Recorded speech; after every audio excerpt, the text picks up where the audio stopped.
L'Église véritable n'est pas une chose visible, c'est seulement par l'Esprit que vous savez réellement ce qu'est l'Église. Vous ne pouvez pas dire que tous ceux qui sont dans un certain lieu de culte sont l'Église. Vous ne pouvez pas dire que les personnes qui professent certaines doctrines et vérités chrétiennes sont l'Église. Elles peuvent l'être, mais elles peuvent aussi ne pas l'être.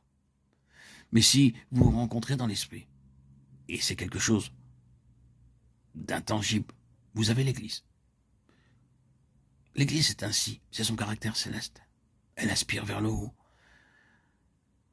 et elle doit du ciel descendre ici-bas en plénitude. C'est ainsi qu'elle se bâtit aujourd'hui. C'est la volonté de Dieu. Qu'il en soit ainsi. Mais mon propos maintenant est le suivant. Le Seigneur doit avoir une représentation de cette nature, que cela soit par des individus ou par des groupes, les mettant ici ou là pour garder son peuple en contact avec le ciel, pour maintenir les choses célestes toujours en vue. Une des fonctions des Lévites était d'enseigner la parole de Dieu, c'est-à-dire de maintenir le peuple du Seigneur en contact avec la pensée de Dieu. C'est fonctionnel et non pas officiel. Vous ne devez pas vous appeler vous-même Lévite plus que révérend. Ne prenons pas appui sur des titres, mais ce sont les principes. Si ici, sur cette terre, nous gardons les gens en contact avec le ciel, si nous sommes reliés avec les choses célestes, si les gens sont édifiés par notre présence et pas nécessairement par notre prédication, lorsque nous disons maintenant, voyez-vous, ceci et cela, ils seront alors édifiés par notre simple présence, par l'incarnation de cette nature céleste, de cette plénitude de la vie céleste. S'ils viennent et s'ils voient la plus pleine pensée de Dieu parce que nous la vivons, nous sommes alors Lévites, sans le titre. C'est ce que le Seigneur doit avoir. Cela doit en être ainsi individuellement. Le Seigneur doit pouvoir disposer de son peuple. Dans ce même livre, le ciel disposait de ce peuple et des tribus et disait « Vous serez ici, c'est votre place. » Souverainement, le Seigneur disposera de vous et en mettra certains parmi vous en Angleterre, aux États-Unis, en Allemagne, en Hollande. Et quand il dispose de votre vie, vous êtes ici ou là par délégation céleste, pour être un maillon avec le ciel, pour que les choses ne déclinent pas spirituellement au niveau du terrestre. Et cela, bien sûr, s'applique aussi aux églises dans le Nouveau Testament.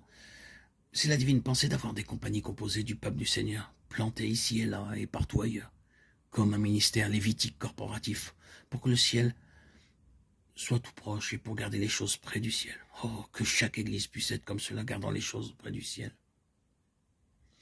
Pouvez-vous dire que votre situation est trop difficile pour y introduire le ciel? Certes, il y a des situations bien difficiles. Daniel était dans une situation difficile et ses 3 compagnons étaient dans une situation difficile. Mais ils ont introduit le ciel dans leur situation. Il y a une expression grandiose dans le livre de Daniel.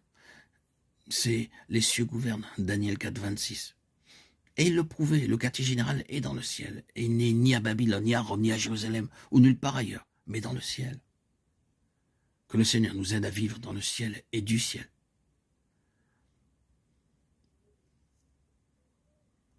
Et maintenant, parvenus au terme de ces messages audio, nous rappelons une fois de plus ce qui en est la quintessence.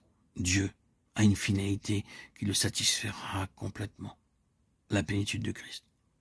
Ça signifie que cette plénitude doit être trouvée dans un peuple tiré hors des nations. Par ce peuple, dans sa plénitude, il a pour dessein de gouverner la création dans les âges à venir. Cela ne sera pas atteint bon gré mal gré, mais seulement maintenant par le conflit et un coup infini. Tous ceux qui sont sortis ne sont pas entrés dans finalement. Nombreux sont ceux qui n'iront pas jusqu'au bout de cette voie, en remplissant toutes les conditions, en affermissant leur appel et leurs élections.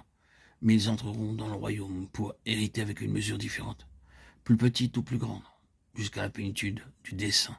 Les pionniers sont nécessaires et la voie des pionniers est une voie étrange, fertile en expérience, avec des souffrances, la perplexité et des épreuves que d'autres connaissent bien peu. Mais Dieu doit voir ses pionniers. Qu'ils soient formés d'individus ou constitués en autant d'assemblées, ce sont ceux qui suivent intégralement le Seigneur.